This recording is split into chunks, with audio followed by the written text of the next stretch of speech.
Welcome to Truth and Company Boxing Podcast for another segment of 20 Random Questions. I'm your host, John the Truth Dioria, and today's guest is professional boxer Kalvin Hot Sauce Henderson.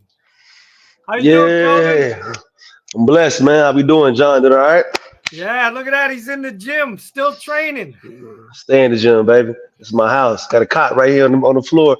This is And where I live at. a lot of guys would be taking a break right now. You just fought last weekend. Just had a fight last Saturday and stay in the gym, man. Year round, all year long. And how did that go? It was a TKO in the 6th round out of an 8-rounder? Yes, sir. We had a guy come in all the way from California, young cat, never been stopped before. He came in with a great game plan, good game plan, but it wasn't good enough. But yeah, we got him out of there in the 6th round. We stopped him, yes, sir. And just so the fans know, where exactly do you box out of? So I'm from Fort Worth, Texas originally, but I train in Northwest Arkansas, Fayetteville, Springdale, Arkansas, home of the Razorbacks, University of Arkansas Razorbacks. Got a gym here. Me and my coach got a gym here called Straight Right Boxing and Fitness, and I've been making it happen ever since, man.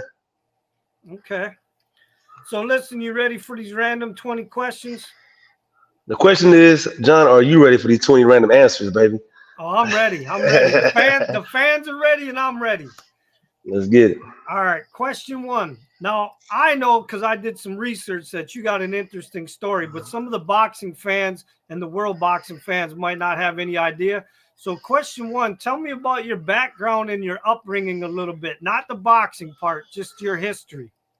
Yeah, for sure.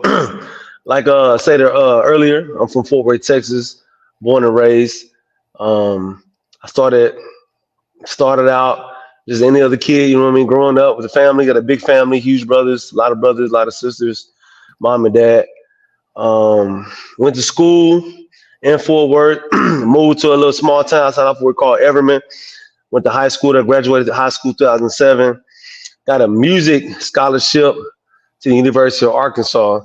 Had no family in Arkansas. Didn't know anybody else that I knew in Arkansas.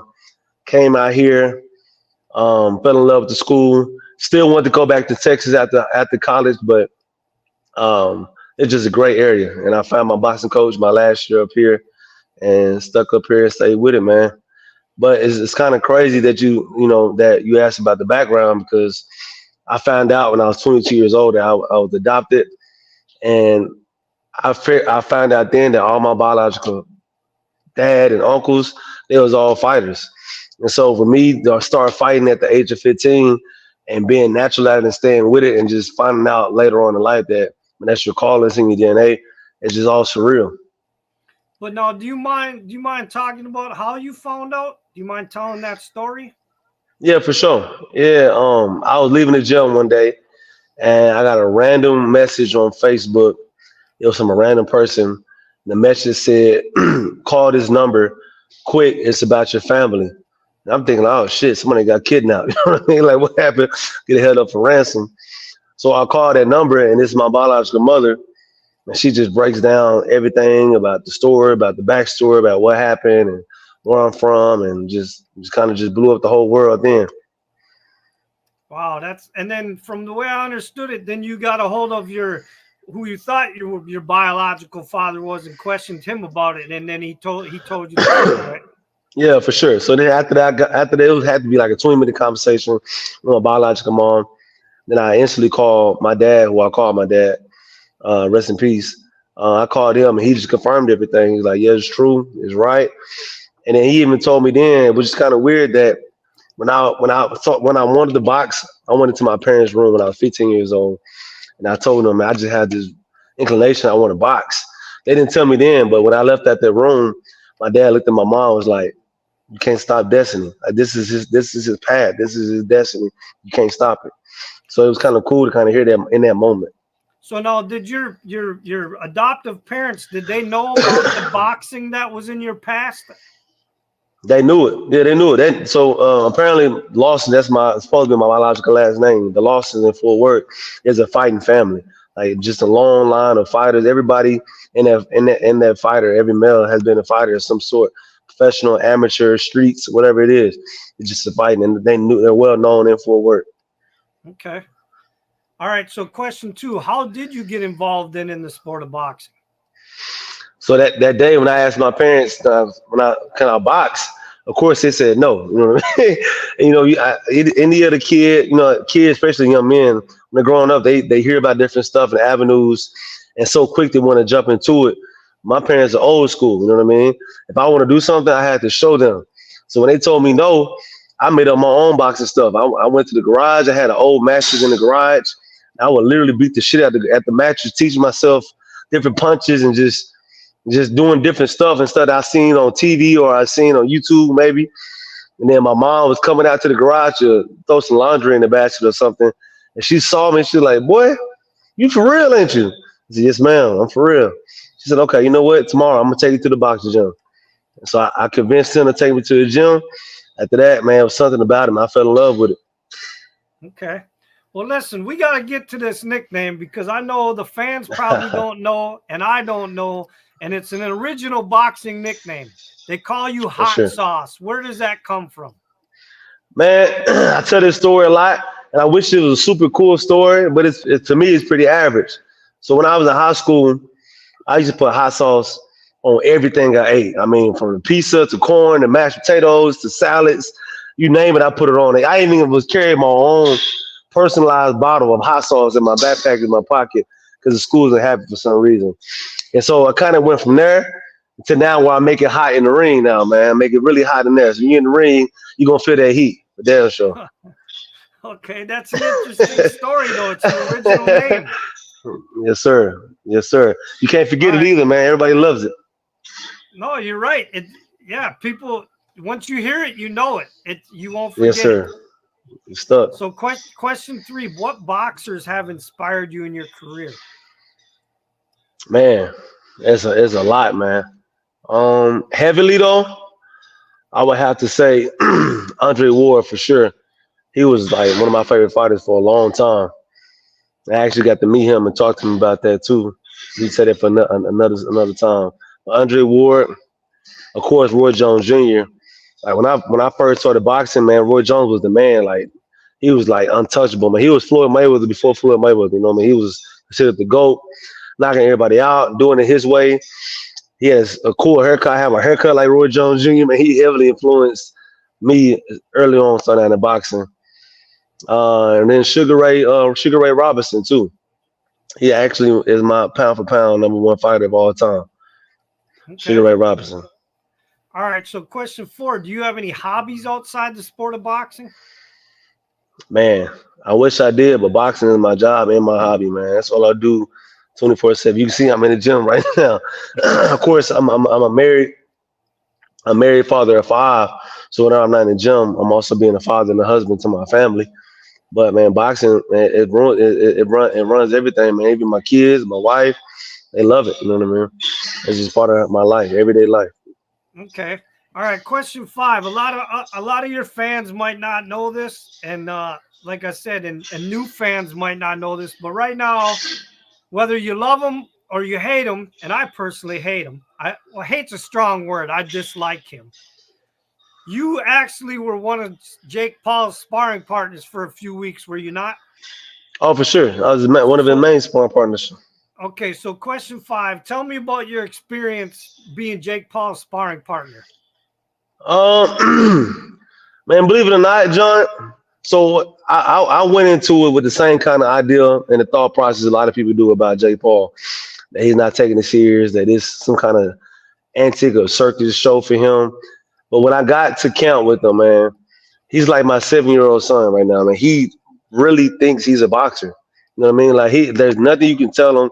He's living like a boxer in camp. When he goes to the gym, there's none of that YouTube, funny, acting, clowning, none of that shit, man. When he goes to the gym, he's locked in, he does his work, he recovers, and he goes home. Like he's every day locked in and being a boxer, and they're taking advantage of people who think they're playing. And so he's putting in serious work. He's hiring the best sparring partners. And of course, when you have the money he has, you can hire the best partner, you can have the best camp, you can have the best supplements, the best nutrition, the best everything. So of course that's definitely an advantage. But he's putting in the work, man. And I see it in sparring. I see it when I'm sparring. I was there for 3 weeks. And we sparred Tuesday and Thursday every week. So I got somewhat around 20 to 25 rounds with him.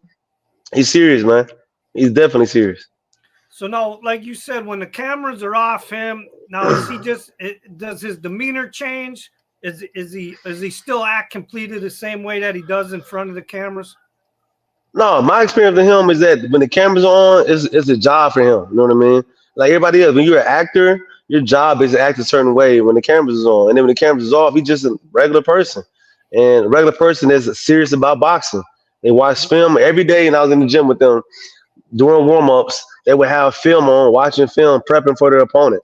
They would talk about game plan, talk about how they're gonna do this, how they're gonna cut the ring, or how they're gonna do this. And so they're very so much serious. They have his whole career already lined out, who he's gonna fight, when he's gonna fight them, all that, man. All this stuff is not by accident, not by chance. This So, stuff is well thought out so plan. my question is then everybody he keeps talking about how serious he wants to take it and he wants to be a world champion.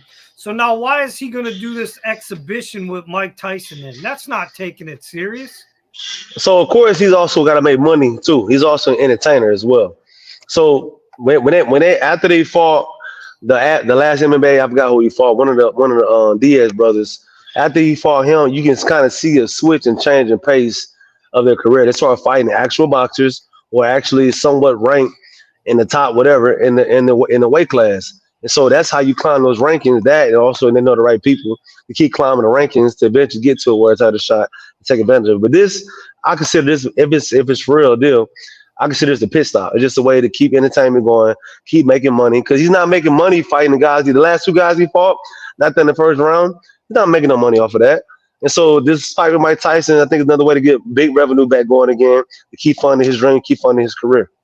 But I mean, okay, so in your opinion, because you've actually been in the ring with Jake Paul, Yeah, for sure. obviously we can see that he's still not that great of a talent. I mean, he still has a lot of work to do, but he's in there sparring for real. He's taking shots, he's giving shots.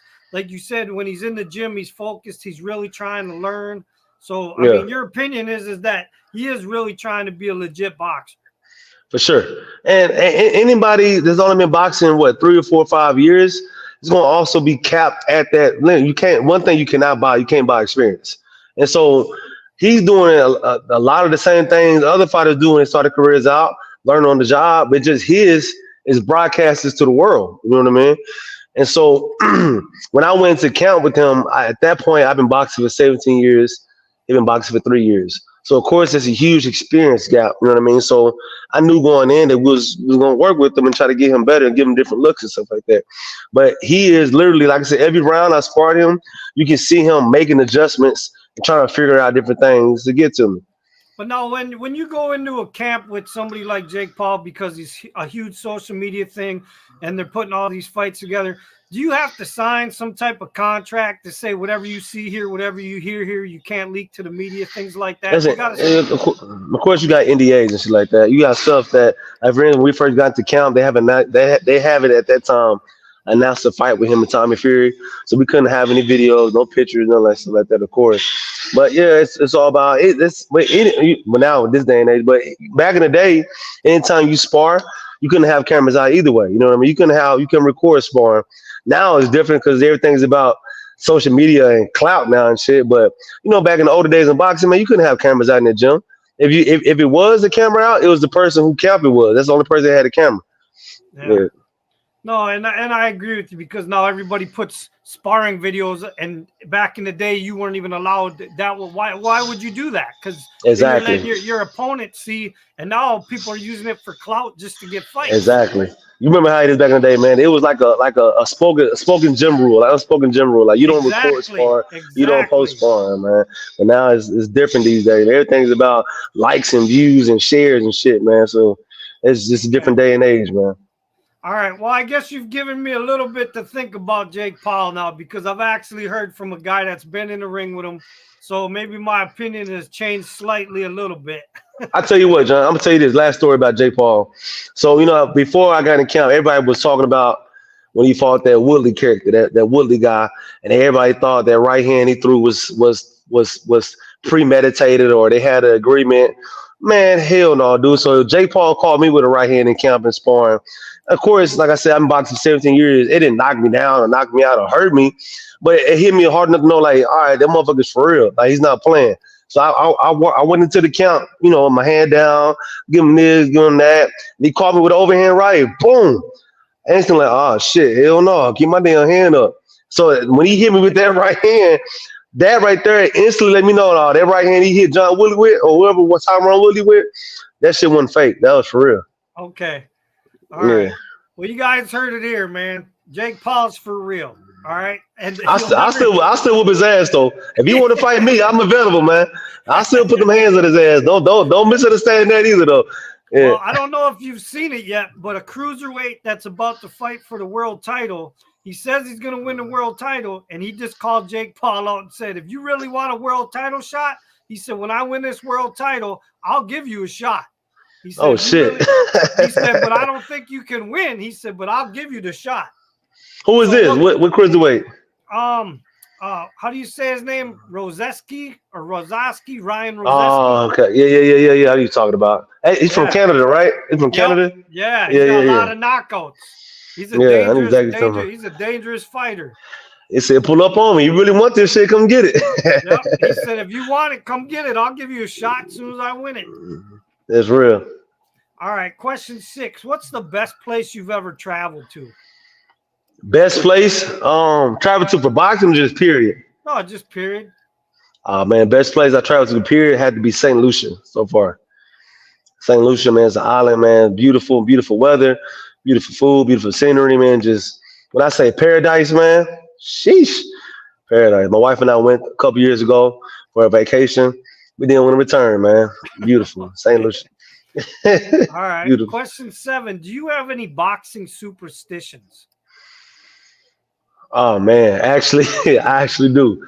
I usually don't believe in superstitions, but this one is, I don't know, there's something about it. So whenever I put my wraps and or my gloves on, it has to be left hand first, then right hand.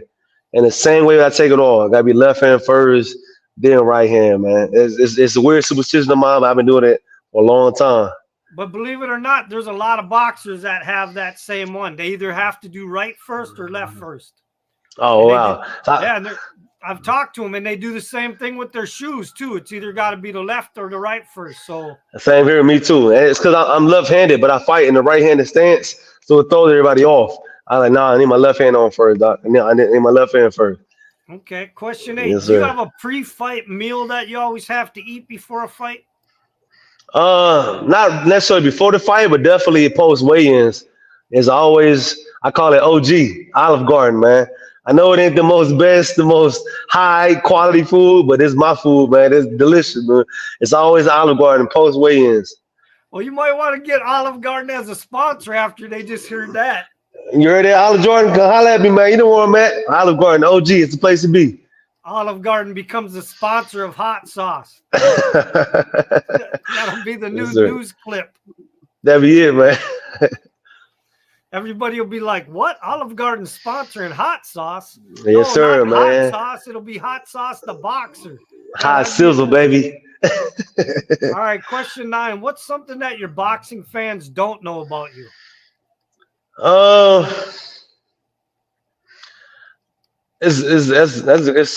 such an open book, John. It's hard for me to even think about that, man. What they don't know about me. And I come in contact with so many different people every day here at the gym.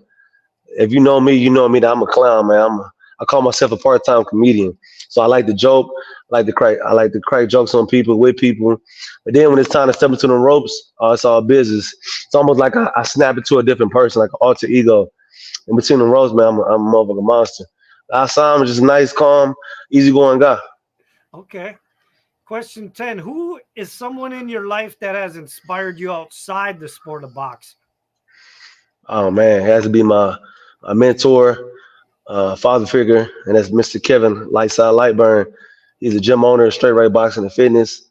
He put me on so much game as a young pup. He done led me down so many paths, with business and boxing and just period. Definitely Kevin Lightburn. Yeah, but no, he's involved in the sport of boxing, though. Is there anybody that doesn't have anything to do with the sport of boxing that has stuck on in your life that's inspired you?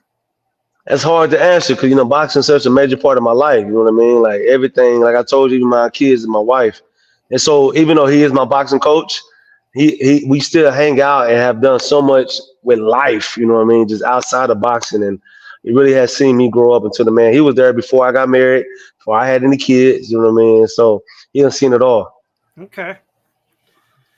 All right, question 11. What's the one thing that you hate the most in training? Man, gotta be the weight cut. Like every other fighter says, man, it's this stupid weight cut, man. And it's contradicting because, John, you know, I love food. I'm a foodie, man. I love the taste of food, love the smell of food. I love new food, trying new food. But it contradicts the sport, man. It contradicts my job, you know what I mean? So that's the hardest part by far, man. And it's hard to break that down to people who've never done a weight cut before. They think it's just losing weight. It's not just losing weight. It's cutting weight. It's two different things, you know what I mean? But yeah, you're right. yeah, A lot man. of people don't understand that, and they don't They know don't how to understand do that it. shit. They don't understand that shit, man. It's two different things, man. It's hard to try to break it down to people. No, the two main answers I get for that question are weight cut and running. Yeah, facts. And I hate both of them. All right, question 12. What's the craziest or the funniest story that ever happened between you and a boxing fan? Oh, shit. Crazy story. You know, so this is kind of funny. So everybody that knows me, like on a personal level, knows I have ugly ass feet, man. Like my feet, I call my feet slave feet, man. I got my feet from my ancestors and shit, man. And my feet are hideous. And so every weigh-in, people always screenshot the picture of my feet and like zoom in on it and always sends it back to me like I don't know I have those feet, man. So it never fails. Every weigh-in, when I'm weighing in, people see the picture like, oh my, what is that? They always zoom in on my feet, man. That's always a funny story. Hey, maybe there's some people that like nasty feet. Maybe you should do maybe you should do an OnlyFans with just OnlyFans just for feet. Man, I'll be getting negative followers on OnlyFans. I posted my feet, man. They would keep me off of OnlyFans. Oh my God. Question 13. Who was the hardest puncher you've ever faced in the ring in a fight or sparring? Dang, great question, man. In a fight, I had to say David Morrell. I fought David Morrell in Minnesota, actually, at the Armory 2 years ago. And it wasn't so much of he wasn't the hardest puncher. He was tricky with the southpaw. It just kind of switched things up. Timing, it switched up. For sparring, man, you know Tommy Morrison. He has two sons. One named Kenzie Morrison, one named Trey Lipe Morrison. And they both punch very hard. But Trey's his punch is just different, man. It's like 30, you know what I mean? Every time I spar Trey, I always ended this sparring session with some type of bruise or sometimes even cracked ribs, man. It's just, the guy can punch, man. It's crazy. And of course, he's a heavyweight. So here I am, super middleweight, sparring guys 240, 245 and shit, you know what I mean? That's why my opponents, that's the secret weapon when I fight my opponents. So I've been sparring heavyweights for 8 weeks straight. What the hell are you gonna do to me, man? But yeah, man. No, isn't Kenzie Morrison, isn't he one of your stablemates? He's in camp also too. Yes, sir. And Kenzie, he hits hard too. His is more explosive too. So he's very point A to point B, a quick, explosive with the power. His brother Trey is a little slower, but when it gets there though, oh my gosh, hell yeah. Well, that's going to be pretty interesting to work with both Morrison brothers. For sure. Yes, sir. Different looks, different styles, both good work. Do they ever tell you any stories about their dad? Have you ever heard? All the time. Okay, all the time. Cool. Yes, sir. Cool. I've been in camp with Kenzie. He's been my stablemate since 2017, and Trey since 2020. So yeah, a lot of stories. Yes, sir. Okay. Question 14. What's your best boxing memory in your career to this point? Best boxing memory. So far, man, it's a lot. I'm going to say number one when I was an amateur was when I fought for Team USA against Kazakhstan. We had a dual match against Kazakhstan, and that was really cool, man. It was if I had to say semi-pro, it's called WSB, the World Series of Boxing. You fought as an amateur, but it was 5 rounds, no headgear, no shirts. And you fought for your country, representing your country. But that was really cool, man. As a professional, when I went to Philadelphia and upset at the Philly champ, Brandon Robinson, in 2018. And then the next morning, flew back home with a red eye, and my baby girl was born the next morning in the hospital. I'm running to the hospital with my belt on, running through the hallways, and she was born at least 2 hours right after I got there, man. That was cool weekend. Okay. Question 15. Have you suffered any injuries due to the sport of boxing? What? Man, hell yeah, man. You don't leave this sport without injuries, man. My mentor calls it a bloody bucket, right? And you don't get to leave this sport without feeling the bloody bucket before you leave, man. Hell yeah. Man, where can I start, man? I had broken bones, of course, torn shoulders, and I had retina surgery, and I had, man, you name it, I done had it, man. Jaw, knuckles, man, everything, big dog. Cuts. you don't get to the top of this sport, John, without going through some kind of injuries and shit, man. Okay. Yeah. Question 16. What's your favorite sports team and why? Man, it was the Dallas Cowboys for 33 years.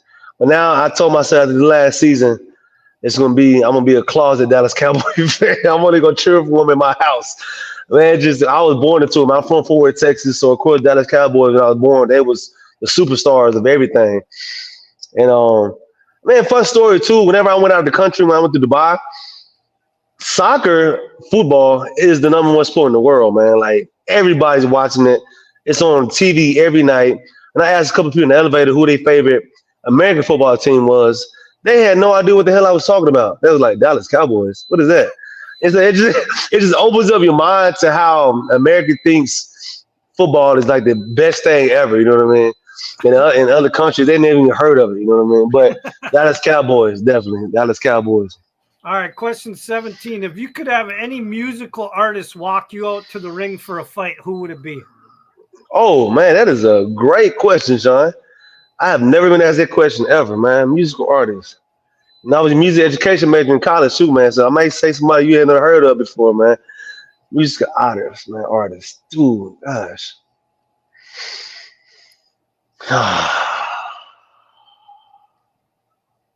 There's so many good ones out there, man. Let's say, I'm going to keep it classic. Let's just say Lil Wayne, man. Let's keep it simple, Lil Wayne. Okay. All right, question 18. If you could have a conversation with any animal and it could talk back to you, what animal would you want to have a conversation with? Myself, no, I'm messing. Because I'm a beast, no, I'm messing. Any animal? I don't know, man. I don't really live into the fantasy world, man. Cause now I think I'm crazy. Let me see. If I had to say something on the fly, though, any animal. I just throw one out. This say it's just a silverback gorilla, man. Gotta see how you feel about life. What's your thoughts on life? Silverback. Okay. All right. Question 19. Do you play a lot of video games at all? Do you like gaming? I did. Yeah, I did. I know I know of game stuff, but I used to play a lot. Yes, sir. All right. Question 19. What's your favorite video game? Back when I was playing really heavily was in college. And Halo 2, that was my game. Me, my roommates, all my friends, we used to have Halo 2 parties, man. We used to kill just all night long, man. I guess it just bring back memories, too. So I guess I would say Halo 2. Okay. Question 20. Why should boxing fans come out and watch you fight? Great question, man. Every time I step into the ring, I bring the energy, I bring the excitement, and you're going to see the preparation. You see skill sets, man. So you heard the term boxer puncher. I am the equestrial idea or image of a boxer puncher, man. I got the skills and I got the pop to go along with it. And I got that dog in me. Like the young kids say, I got that dog in me, baby. You know it's going to be a fight every time. That's why it's hard right now for us to get fights in the ring. It's going to be a motherfucking match. You know what I mean? I'm not quitting. Can't make me quit. You have to kill me in there, which I don't want to die in there. I'm saying, but I'm going to give everything I have in there. You know what I mean? Every time. Okay. Well, listen, man, I appreciate you taking time to come out and do the 20 random questions. I'm glad that you had fun with them. If you got anything to say to the fans or any shout outs to sponsors before we end, go ahead. Oh, yeah, for sure, man. John, it was fun, man. This was actually really cool, man. Thank you for the invitation. It was all pleasure, man. I want to shout out To my wife, Danielle, all my kids, man, they at home holding it down. Daddy putting in work, see what we doing. And stay with me all the way to the top, man. Y'all follow me on the socials. Get with me if you with it. All right, hold on. And with that, the truth has spoken. Mm.